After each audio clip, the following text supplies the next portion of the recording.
A very good afternoon. Welcome to Tokyo for round 8 of the 2025 ABB FIA Formula E World Championship. 5 weekends done in season 11, 5 to go. We are officially at the halfway point of the Drivers' World Championship. And what a great place for a race. However, it hasn't been a straightforward day. Free Practice 2 has decided the grid as qualifying was cancelled due to adverse weather conditions earlier on this morning. And the top 10 on the grid then. Robin Bright, he finished 13th here last year after some contact in the race. He'll be seeking his 3rd points finish of the season. Next up is Maximilian Günther, last year's race winner. He lines up 9th and aiming for his 2nd win of the 2025 season. Then you've got Dan Ticktum, who lines up with his 3rd successive top 10 start. Sebastian Buemi, his first win in 78 races last time out in Monaco, with Nick de Vries just in front. He's aiming for his 4th top 5 start in 4 races.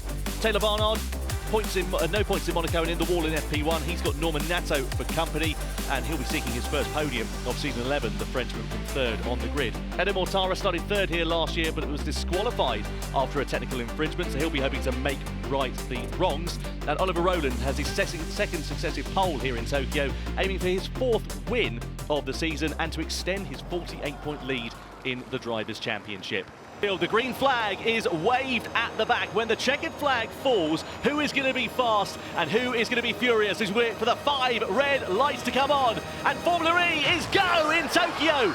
Oliver Rowland gets a nice start, not bad also from Norman Nato. Look at Mortara chopping over on the Nissan driver, nearly 3 abreast down into the first corner. Who's got the lead? It's Oliver Rowland. Nato is on the outside, Barnard's on the inside of Mortara, and side-by-side action there as Max Günther was really sideways through the first couple of corners. Barnard getting ruffled out there and trying to be challenged by the Nissan of Norman Nato. One of the envisions of Sebastian Buemi goes really wide as they're struggling for grip. Side by side still between Nato and Mortara, through into the right-hander.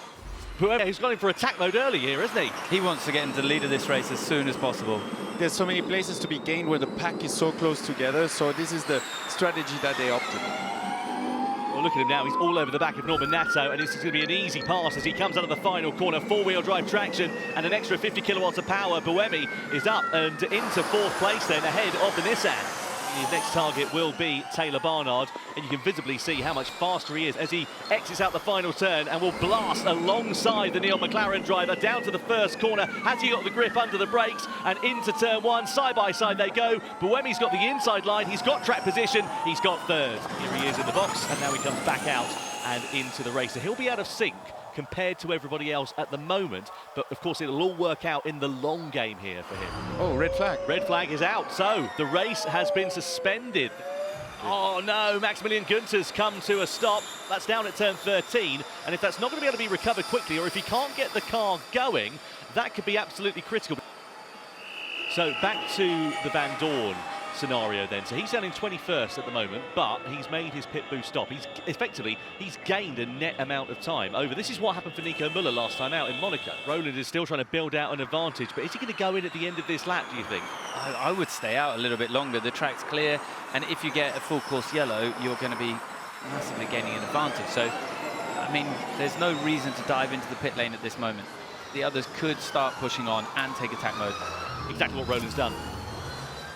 Yeah, so he's managing his risk here. Let me know, should I box or not? Copy. Negative. We stay on our initial plan. Stay on the plan. So what Rowland's now trying to do here is he's trying to build out a buffer over Mortara, etc. They've all used one attack mode deployment. Rowland's still got 1 left. Gap minus 2.1. We should cover. Check dash orange.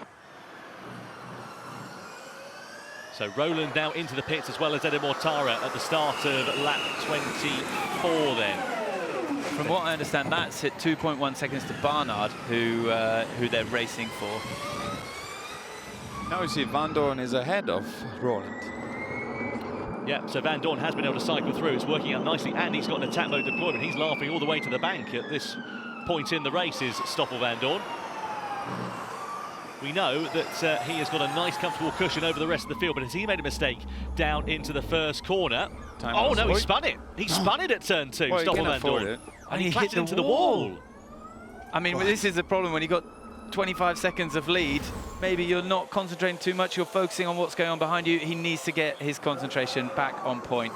I wonder if Stoffel will be the first person to win the Formula E race with having half spin.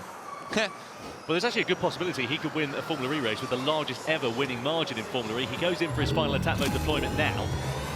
One more lap to go, 2.5 kilometres separating Roland, Barnard and Buemi from a potential podium finish. 3 drivers, only 2 positions available. Who gets it? Roland is quite close on energy, so is he having to back off in the closing stage of this one as Barnard has a big snap of oversteer through the right-hander.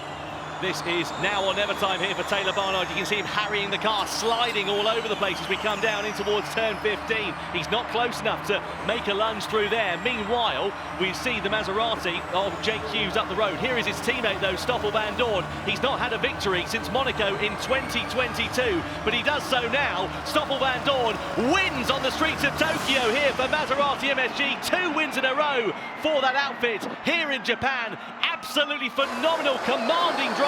Roland does hold on for second place by the skin of his teeth from Taylor Barnard in 3rd position. A fantastic result for both of those drivers, but Van Dorn takes the win. Yes! You just did it, mate. You won it. We won this one. Amazing, amazing. Let's get confirmation of the results then for round 8 here in Tokyo. It's Stoffel van Dorn who takes his first win since Monaco 2022 ahead of Oliver Roland and Taylor Barnard. Then it's Sebastian Buemi in 4th position ahead of Dan Ticktum. Great result for him in the Cupra Kiro in 5th place ahead of Edo Mortara. A missed opportunity for the Swiss driver following a battery issue at the end of that race. He finished just ahead of De Costa, De Vries, Jean-Eric Verne and then Robin Freitz on the fringes of the top 10. Super happy that our plan actually worked. It was a very bold and aggressive strategy decision to burn a lot of energy in the beginning, so we could open our pit window early.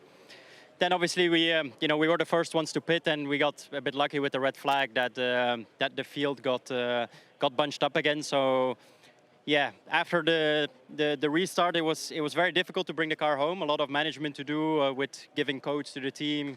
And making sure I had enough energy left to make it to the flag. And the Drivers' World Championship then, 48 points was the advantage for Oliver Roland coming into this weekend. He's now extended that after one race of the double-header here in Tokyo to 60 points. Barnard's up into 3rd place. Mortara has also made some ground further down. Dan Ticktum likewise just outside of the top 10. The first time the Belgian driver has held the winner's trophy in 49 races, and a very well-deserved performance for him. And now time to run and cover as the champagne sprays. What a fantastic race.